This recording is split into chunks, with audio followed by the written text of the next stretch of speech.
So who do you recommend if we're trying to, OG Mike, right? Yeah. Okay. And you're from Oakland? Yeah.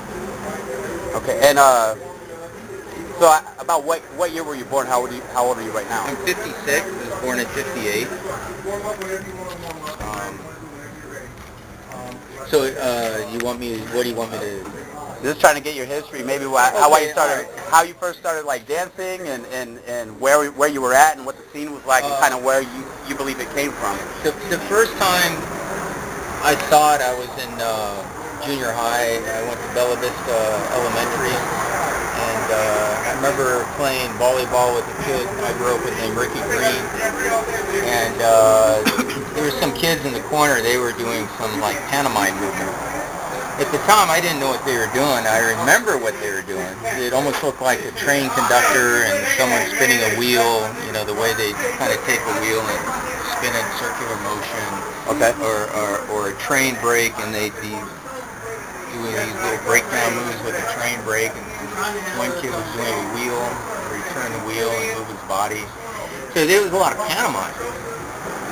At the time, I was more upset than I was looking at it, and they were getting involved in our game, right? Because we were playing what's that? When you hit the ball around the pole. Like tetherball. We were playing tetherball, and then for some reason I just totally forgot about that. Okay, a few years later, that was around '68. So a couple years later, in about '72. I met the junior high school in Oakland called McChesney, and we're in this assembly, right? Someone breaks into the sound booth, puts on, I think it was Scorpio or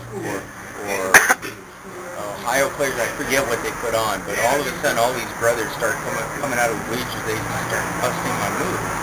It's just surreal, and most of the white and Asian kids were like in the bleachers saying, looking at this, and we're like looking at one another, what the hell is this?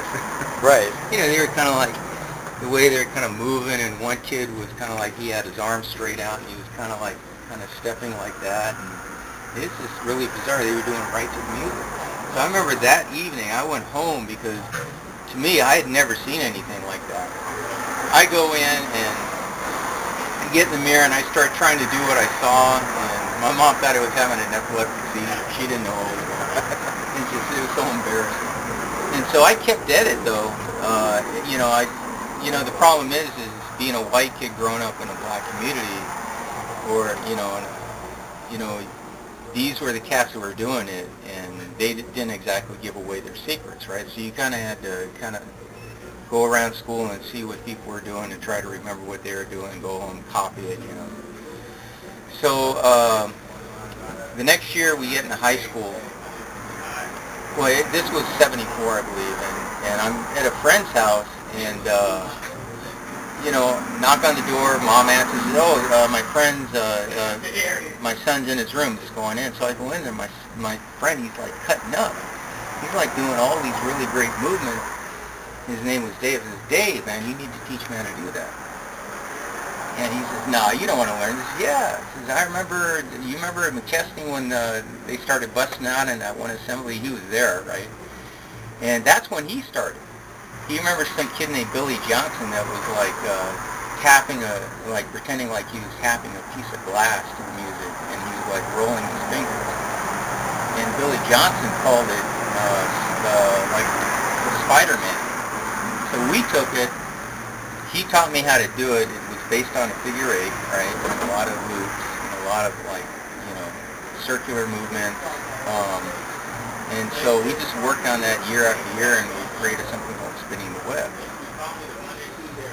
And so I did that until about '78, and '78 is when I finally started learning some, real boogaloo moves. Okay. But up until then, I was just a cut-up artist. You were just what? Just a cut-up artist. We cut up. Oh.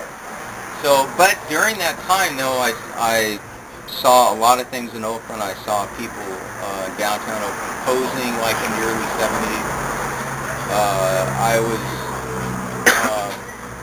I lived right next door to the Oakland, the Oakland Auditorium, and so I was over there one day. There was a big event going on. Turns out it was one of Oakland's talent shows, And so I go up there. They were like close to the end of the talent show, and I actually saw a couple groups dance. I was way in the back. That just blew my mind when I saw that. That was like around '74 as well. Okay. And I saw cats like doing the scarecrow, and some cats were vibrating. It was really amazing. It turns out that later on I found out it was a resurgence in the Black Messengers that were in that talent show, and they were both dressed in white. So I'm not sure which group that was, but it was one of those two groups.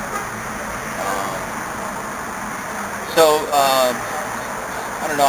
After graduating from high school, I got a job in a play, locking, because at that time we started locking too, and I got jobs. I'd be outside of an art studio locking, making money. I'd get paid by the person, running the art venue. 1975? It was like around '79. I was going to Laney College at the time. I met some people there that were, still boogaloo, and they taught me some moves. This is just like a progression. It went from like '72 on, and I guess about '82 it started dying down for us. And so a lot of us just stopped. We had families, got jobs. But it was a special time growing up during that, because you saw a lot of people doing things that just looked unbelievable. For example, I remember a guy named Philip Williams used to creep, and his creep was so clean that I could not figure out how he could creep and stop and freeze and then start up again, and then he'd do his little hit. Right. And it took me years just to get a creep down, but the level of expertise you saw in Oakland, it was so great that people would work on one move for 6 months.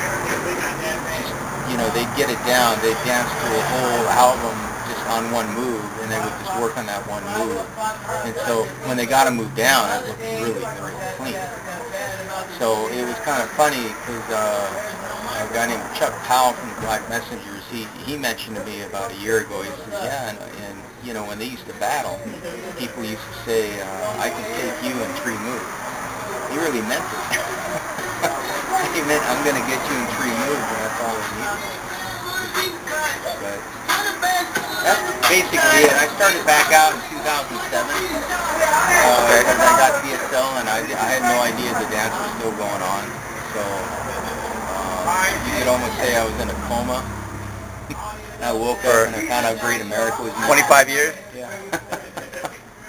Yeah. And so when I saw that, I just started up again. I mean, you never really stop. So your history goes from, what do you say, about 72 to 82, and then you had that 25-year break, and then for like the last 7-8 years or so? Yeah. So what do you know as far as the origins of popping? I mean, before even you. The thing is that most of the people I know in Oakland, you ask them where it began, and maybe a few of them could tell you when they first saw it, but no one really knows who did what, unless you're someone like a guy named Jerry Rente from 1+1. Jerry Rente from 1+1? Yeah, I mean, he was there in about '69, '68, where, they were doing a lot of public moves, but, they were basically watching cartoons at the time and just, kind of looking at what they saw in the cartoons and imitating them. Like Bugs Bunny on the Moon? Yeah. That type of stuff? Yeah. So you're telling me that we owe pop locking to like Disney and Warner Brothers? You can't, that's kind of see, that's crazy the problem. thought. You can't really say that it was just one person. It was a culmination. Okay. And then there was progression where, maybe someone saw Jerry do what he did, and then they made it better, and they added stuff to it. When you look at, for example, Robot, I don't know anyone who can really claim Robot, because you could see people doing Robot back in the early '60s on YouTube. What it was, a Chitty Chitty Bang Bang. Yeah, Shields and Yarnell, they were really special. But I mean, you could say this. You could say a lot of what people do in pop locking today comes from, people used to do mime in the 1800s. The clown or the mime, right? They would pretend they had a mirror or something, or they were in a box, where they'd mimic people. Right. So the only thing Oakland did was, at the time kids growing up, they saw a lot of things going on, and for some reason we just started like imitating. I don't know why. It just started. Maybe they saw Shields and on TV. I don't know. Somebody took it and made it look tight, and everybody wanted to do it, to be a part of it. And at the time we had some James Brown and Parliament, and we had a lot of songs that had a lot of beat to it. Yeah, that might be a big part of it too, the fact that the music, the progress, the change of the music. Because I couldn't see anyone doing pantomime in the classical. I don't think I've ever seen that. In Oakland you had a lot of cats boogalooing I saw it in 72, but, when you look at someone like me, there were at least 2 or 3 generations before me that were doing it. So, we have found dancers that dance back in the late 60s that are at least 2 generations older than we are. And I've actually seen them dance, and they're boogalooing. It's a trip. Doing like these 4-point breakdown moves. Like people back in the 1950s? No, back like around 68.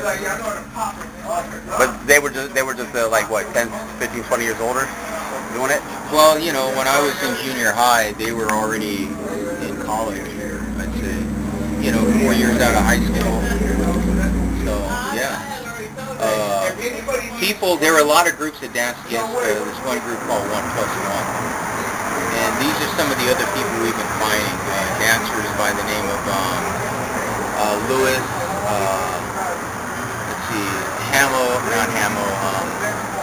Duck Matthews, Matthew brothers, the William brothers, I believe, Ted and Steve Williams, people like that. They're a little older, and so they've been going at it for a while. So a lot of the dancers that were growing up in the early 70s saw those dancers, and they took what they did and they kind of added to what they were doing.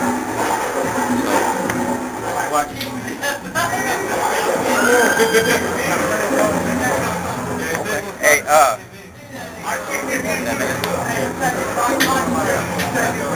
want to ask him if there's anything he thinks we're missing, because I wanted us to kind of put this whole thing together so that people could see, because what I was explaining to him on the phone was, everybody takes the b-boy element and they want to go back to break dancers, but a lot of people don't ever bring or give credit, because the one thing that we have out here on the West Coast that we have contributed to the culture, the hip-hop culture, is popping and locking. That originated out here in California. It didn't originate anywhere else. So, Philadelphia has graffiti, New York basically has the DJ, the MC, and the b-boy, but the popping element of it actually came from the West Coast.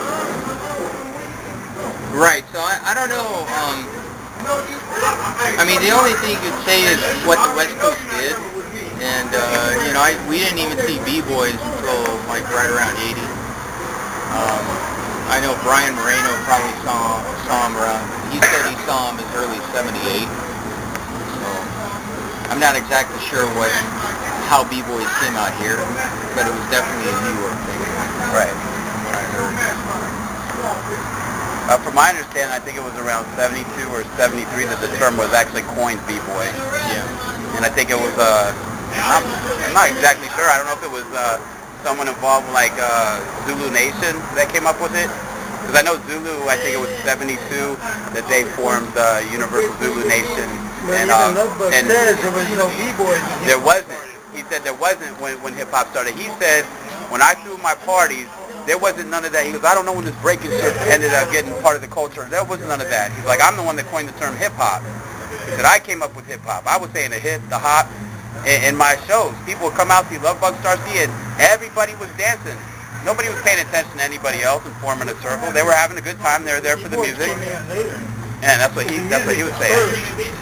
And that's when I asked him, I said, you know, I talked to Sir Pop a lot, and he's had a talk with a lot of the OGs out on the West Coast, and the understanding that I have is that there were people doing this at house parties like the James Brown in Parliament, and they were popping, and then locking came more in the early 70s, but people were popping at parties before there was any actual breakdancing and ground moves, you know, that was considered part of the culture, and he went, that's right. So he confirmed it. Popping was before B-boy. They were popping, but they weren't breaking. Yeah. See, that's some history that they need to hear too. Right. But do you feel like there's any, because you guys know each other, and you know what we've been asked, do you feel like there's anything else like that should be added, like, so when we come up with this, or that we... Well, people do need to learn a lot of the history of pop for the West Coast, because other people are lying about it. And that's why I'm having you interview some of these cats, to let you know, this is the truth. We're trying to bring out the truth, none of that lies that's been around for 30 years. Also, if you get me on Facebook, I can hook you up to some other dancers that, you know, were in groups back then that could give you lectures, maybe some different knowledge. That's the plan I was having. So you come with me to that open picnic. Okay. But you said you might not make it, right? Oh no, the picnic I'm going. Oh, not BRS. Oh no, not the BRS. That's right. Yeah. I didn't even talk to them anymore. I mean, I think I could record up to like 72 hours on this thing right here. You know, if anything comes up, if you have anything that comes to your mind, let them know. I thought you meant the barbecue. The barbecue we're having. Yeah, the open one is the one I thought you said you weren't going to make. You might No, that one I'm definitely. All right, so I'm going to be there for sure this year. That's Actually, my wife is sick.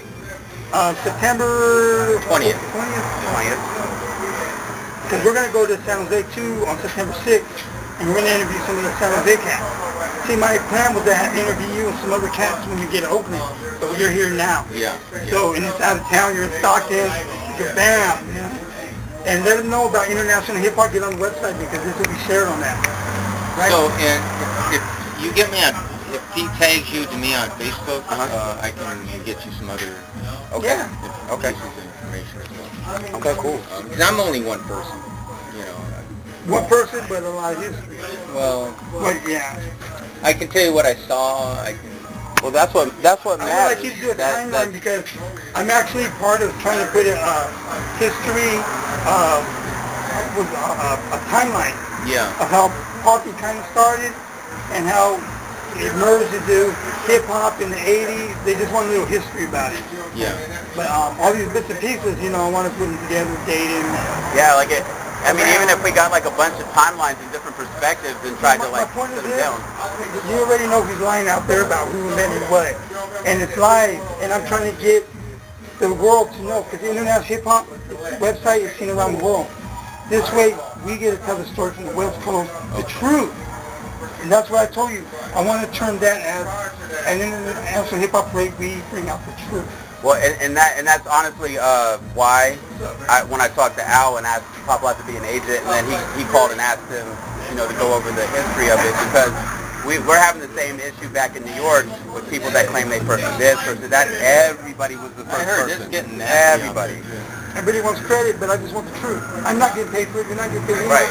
And that's what I'm saying. History is history, and once it's put down. See, one of the problems is this: you got people who are doing it for fame and money and ego, right? And people have forgotten that this never should have been about that. It was more about when you were a little kid, you went to the beach for the first time, you saw that wave. What did that inspire in you? That was a lot of wonderment. I mean, that was like, oh my God, you know, you couldn't get enough of it, right? Yeah. That was like the little kid inside, and that's what people have lost. That little kid inside, the mystery, the magic, the inspiration, the spirit, the soul. It's like these people who keep, you know, saying all these things, they've lost that.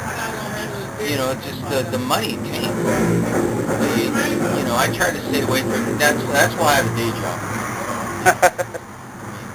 I mean, I understand people need to make money on it. I try to support it, but the ones like, I know who you're talking about. It's like they're in Las Vegas.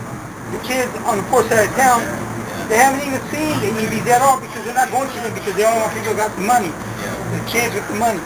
The ones that really need to see it, they don't get to see it. So with that, like Boogie and Snoop told me, they don't like him no more just because of that.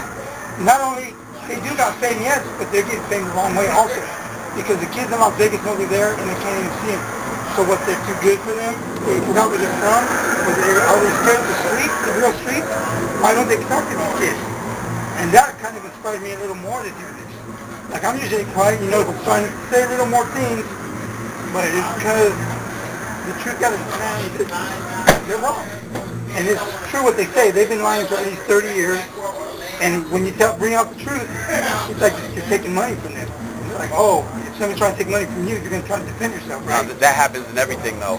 In everything. That every industry. But even though they know it's a lie, or they're brainwashed.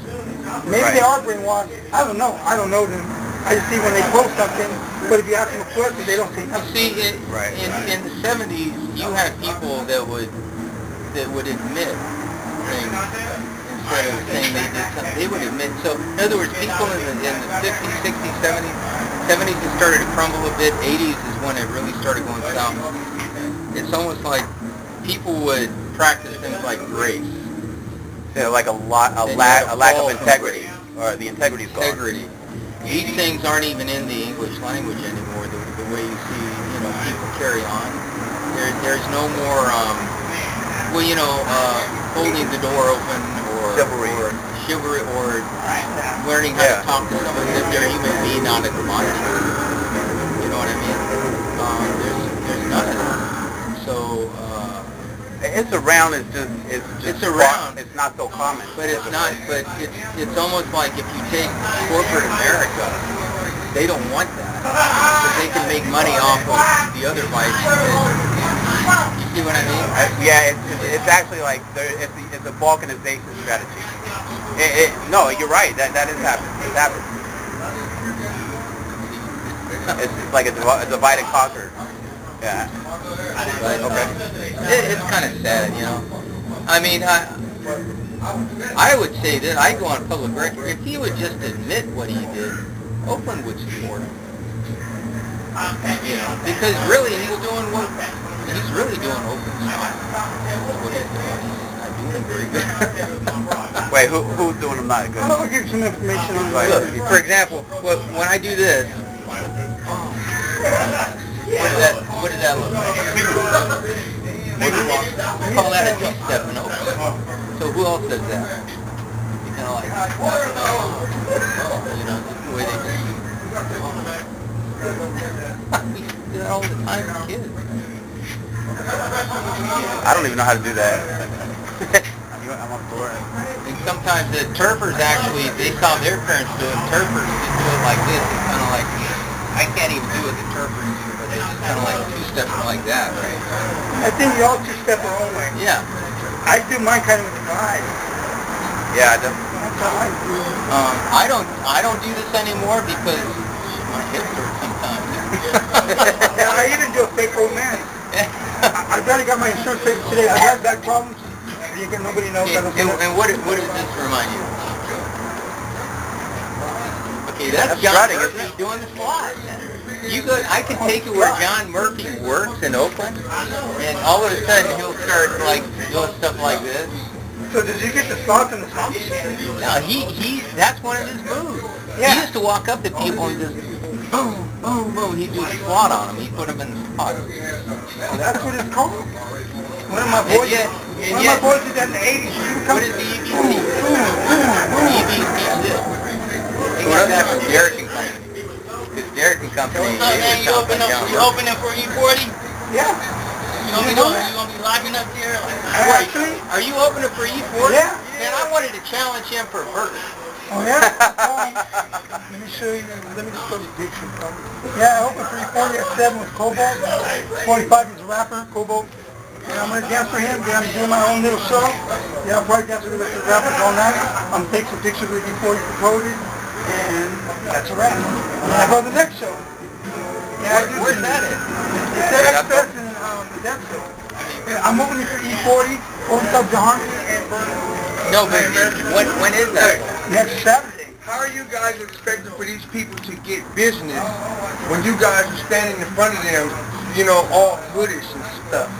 We're doing interviews here for In front of the company. I'm trying to get them to pay us to move. They can't get no business with gangsters like you guys standing in front of their business. Oh, hell. We ain't gangsters, bro. They probably think that. Is there even anyone? 40 burner. Hey.